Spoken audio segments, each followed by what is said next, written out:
কোরআন কি মুহাম্মদ সাল্লাল্লাহু আলাইহি সাল্লামের নিজের কথা? সাজিদ একটি মজার গল্প বলতে শুরু করলো। গল্প বলার আগে কয়েকবার ছেড়ে কেসে নিল। সাজিদ যখন কোনো গল্প বলতে শুরু করে তখন সে গল্পটির একটি সুন্দর নাম দেয়। এখন সে যে গল্পটি বলতে শুরু করছে সেটার নাম নিউটন আইনস্টাইন সমঝোতা এবং বোকা আইনস্টাইনের বিজ্ঞানী হাবলুর কাছে নথি স্বীকার। এখানে নিউটন আর আইনস্টাইনকে তো চিনি, কিন্তু বিজ্ঞানী হাবলুটা যে আসলে কে সেটা ঠিক বুঝলাম না প্রথমে। না বুঝলেও কিছু করার নেই।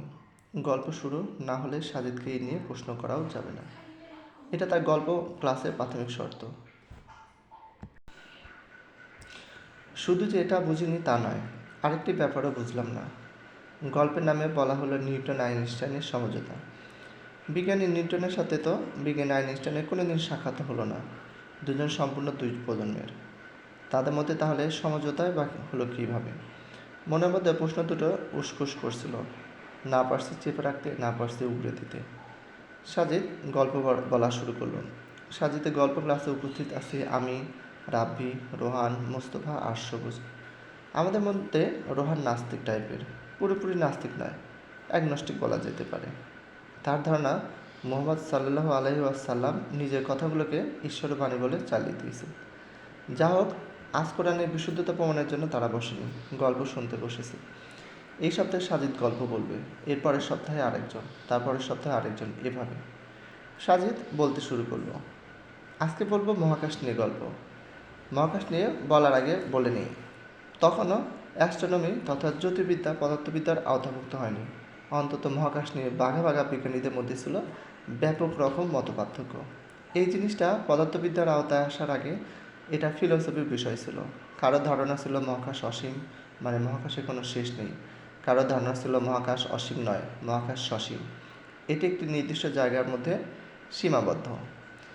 এর দুয়ের বাইরে গিয়ে আরেক দল মনে করত মহাকাশ অসীম তবে স্থির, অর্থাৎ এর নির্দিষ্ট সীমা নেই ঠিক, কিন্তু এটি স্থির। বিজ্ঞানী নিউটনও তৃতীয় ধারণাটির পক্ষপাতী ছিলেন। তিনি তার বিখ্যাত মহাকর্ষীয় তত্ত্ব আবিষ্কার করে তখন বিজ্ঞানী মহলে ব্যাপক হইচই ফেলে দিয়েছিলেন। কিন্তু এত জনপ্রিয় একটি তত্ত্বের মধ্যে খুবই সূক্ষ্ম একটি ঘাপলা রয়ে গিয়েছিল। নিউটনের সূত্রের মধ্যে ঘাপলা ছিল শুনে ম্যানেজমেন্টের ছাত্র রাব্বি তার চোখ জোড়া বড় বড় করে বলল, বলিস কি, প্রতিষ্ঠিত সূত্রের মধ্যে ঘাপলা এরকম হয় নাকি? সাজিদ বলল, হ্যাঁ। কীরকম ঘাপলা? রাব্বির পাল্টা প্রশ্ন।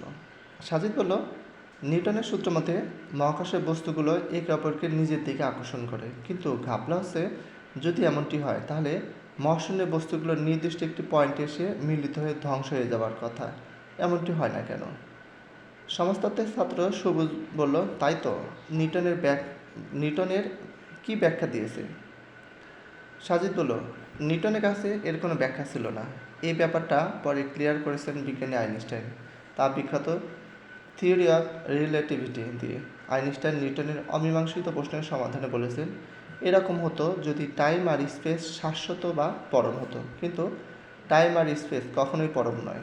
এই বিখ্যাত তত্ত্ব দিয়ে বিজ্ঞানী আইনস্টাইন বিজ্ঞানকে পরিচয় করিয়ে দিলেন নতুন এক জগতের সাথে। সেই জগৎটির নাম আপেক্ষিকতার জগৎ। রাব্বি বলল, ও আচ্ছা, এই গল্পের জন্যই নাম দিয়েছিস নিউটন আইনস্টাইনের সমঝোতা, তাই না? সাজিদ মুচকি হাসলো। আমি একটা সুযোগ পেলাম প্রশ্ন করার, জিজ্ঞেস করলাম, কিন্তু বিজ্ঞানী হাবলুটা আসলে কে? সাজিদ আমার প্রশ্নের কোনো উত্তর দিল না। সে আবার গল্প বলতে শুরু করলো। আইনস্টাইনের এই আপেক্ষিকতার সূত্র ধরে রাশিয়ান পদার্থবিদ আলেকজান্ডার ফ্রিডম্যান দাবি করেন যে এই মহাবিশ্ব স্থির নয়, এটি একটি ক্রমবর্ধমান মহাবিশ্ব। স্যার আলেকজান্ডার ফ্রিডম্যান সাধারণ ধারণা করেছিলেন বটে, কিন্তু যথেষ্ট ব্যাখ্যার অভাবে তার বিজ্ঞানী মহল তখন আমলে নেয়নি। এরপর বেলজিয়ামের বিজ্ঞানী জর্জ লিমার্টি সর্বপ্রথম বিজ্ঞানী মহলে একটি শক্ত শক খাওয়ালেন।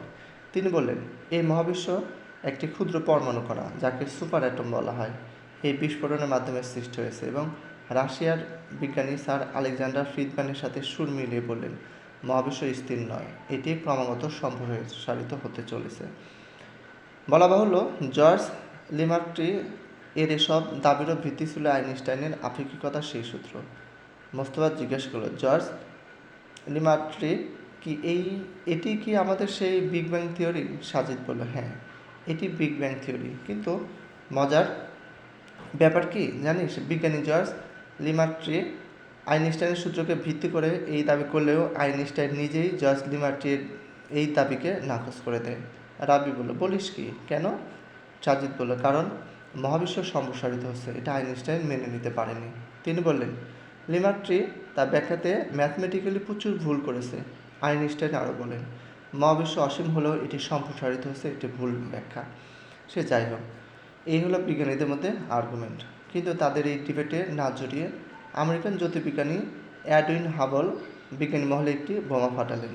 আমি বললাম, ও আচ্ছা, তুই বিজ্ঞানী হাবলকেই হাবলু বলেছিস, বুঝতে পেরেছি। সাজিদ আবারও মুচকি আসলো, বলল, হ্যাঁ, শোন কী হলো।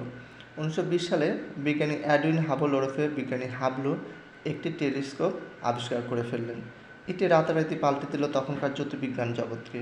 মাউন্ট উইলসন অবজারভেটরিতে বিজ্ঞানী হাবল তার আবিষ্কৃত টেলিস্কোপ দিয়ে প্রমাণ করে দেখালেন আমাদের মহাবিশ্বের ছায়াপথগুলো ক্রমাগত একটি অন্যটি থেকে দূরে সরে যাচ্ছে। তিনি এটি প্রমাণ করেন ডপলার ইফেক্ট থিওরি দিয়ে। ডপলার ইফেক্ট হলো মহাবিশ্বের বস্তুগুলোর তরঙ্গ দৈর্ঘ্য যদি আলোক তরঙ্গ দৈর্ঘ্যের উপর ফেলা হয়, তাহলে তরঙ্গ যদি লাল আলোর দিকে সরে আসে, তাহলে বুঝতে হবে ছায়াপথগুলো একটি অন্যটি থেকে দূরে সরে যাচ্ছে। আর যদি তা না করে, সেটা নীল আলোর দিকে সরে যায়, তাহলে বুঝতে হবে ছায়াপথগুলো একটি অন্যটি থেকে দূরে সরে না গিয়ে বরং কাছাকাছি চলে আসছে। বারবার এই পরীক্ষাটি করে প্রমাণ করা হয় যে ছায়াপথগুলো একটি অন্যটির কাছাকাছি নয়, বরং একটি অন্যটি থেকে দূরে সরে যাচ্ছে। 1950 সালে মাউন্ট পালমারে সে সময় সবচেয়ে বড় টেলিস্কোপ বসিয়ে এই ব্যাপারটি আরও নিখুঁতভাবে অবজার্ভ করে বিজ্ঞানীরা। হাবলের এই দাবির সাথে বিজ্ঞানী জর্জ লিমার্ট্রি এর দাবি সম্পূর্ণ মিলে যায় এবং সেই পরীক্ষা থেকে বোঝা যায় লিমার্ট্রির মোটামুটি 10 থেকে 15 বিলিয়ন বছর আগে একটি ক্ষুদ্র কণা থেকেই আজকে মহাবিশ্বের সৃষ্টি। মজার ব্যাপার হলো যে আইনস্টাইন বিশ্বাস করতেন মহাবিশ্ব অসীম হলে স্থির, সম্প্রসারিত হচ্ছে না। বিজ্ঞানী জর্জ লিমার্ট্রি এর থিওরিকে ভুল বলে উড়িয়ে দিয়েছিলেন। সেই আইনস্টাইনই পরে নিজে ভুল স্বীকার করে নিয়ে বললেন বিজ্ঞানী হাবল এবং জর্জ লিমার্ট্রির দাবি সত্য, মহাবিশ্ব সম্প্রসারিত হচ্ছে। তিনি বিজ্ঞানী জর্জ লিমার্ট্রির কাছে অনুতপ্ত হন এবং নিজের ভুলকে ক্যারিয়ারের সবচেয়ে বড় ভুল দাবি করেন। এখন বিজ্ঞানী মহলে এটি প্রতিষ্ঠিত সত্য যে মহাবিশ্ব প্রতিনিয়ত সম্প্রসারিত হয়েই চলেছে আজ অবধি। এতটুকু বলে সাজিদ থামল। আমরা এক নিঃশ্বাসে বিজ্ঞানী একটি মজার অধ্যায় থেকে ভ্রমণ করে এলাম। এবার সাজিদ আমাদের মধ্যে যে অ্যাগনস্টিক রোহান, যে বিশ্বাস করে কোরআন মুহাম্মদ সাল্লাল্লাহু আলাইহি সাল্লামের নিজের কথা, তার দিকে ফিরল। বলল, রোহান, বিজ্ঞানের ছাত্র হিসেবে তোর এসব অবশ্যই জানার কথা, তাই না? রোহান বলল, হ্যাঁ, জানি। মাত্র গত শতাব্দীতে বসে আইনস্টাইনও যে মহাবিশ্ব নিয়ে ভুল জানতেন তা তো তুই জানিস, তাই না? হ্যাঁ। বিজ্ঞানী জর্জ লিমার্ট্রি আর বিজ্ঞানী হাবলের আগে এই জিনিস তাবৎ দুনিয়ার কেউই জানতো না, ঠিক না? হ্যাঁ, রোহানের স্বীকারোক্তি। সাজিদ বলল, আচ্ছা রোহান, আমি যদি বলি তাদের অনেক অনেক অনেক আগে, তাদের প্রায় 1350 বছর আগে একজন ব্যক্তি এসব কথা বলেছেন, তুই বিলিভ করবি? রোহান চিৎকার করে বলে, ইম্পসিবল, কোয়াইট ইম্পসিবল। সাজিদ তখন বলল, কেন রোহান? কোরআনের সূরা আজ-জারিয়াতে 47 নম্বর আয়াতে আছে, আমি নিজ হাতে মহাকাশকে সৃষ্টি করেছি এবং এটাকে সম্প্রসারিত করে চলেছি। এখানে আয়াতের শেষে মহাকাশের সম্প্রসারণ বোঝাতে যে মুসলিম শব্দ আছে, সেটি একটি সক্রিয় বিশেষণ, চলমান ক্রিয়ার নির্দেশক, যা নির্দেশ করে কোনো কাজ অতীতকাল থেকে শুরু হয়ে বর্তমান অবধি চলছে এবং ভবিষ্যতেও তা হয়ে চলবে। অর্থাৎ আল্লাহ বলেছেন তিনি মহাবিশ্বকে, এখানে মহাবিশ্ব নিজের হাতে সৃষ্টি করেছেন এবং সেটাকে প্রতিনিয়ত বৃদ্ধি করে চলেছেন।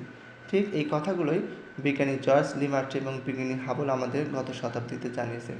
বলতো, আজ থেকে 1400 বছর আগে মরুভূমিতে উটবর্কী চরণ এক বালক এমন একটি কথা কীভাবে বলল, যা আধুনিক বিজ্ঞান প্রমাণ করেছে মাত্র 1929 সালে। এই কথা না বাইবেলে ছিল, না ইঞ্জিলে, না ছিল কোনো গ্রিক পুরাণে, না কোনো মিথোলজিতে। মহাকাশের এমন একটি রহস্যময় ব্যাপার মক্কার একজন নিরক্ষর প্রাতিষ্ঠানিক শিক্ষাবিহীন লোক মুহাম্মদ সাল্লাল্লাহু আলাইহি সাল্লাম কোথায় পেলেন বলতো?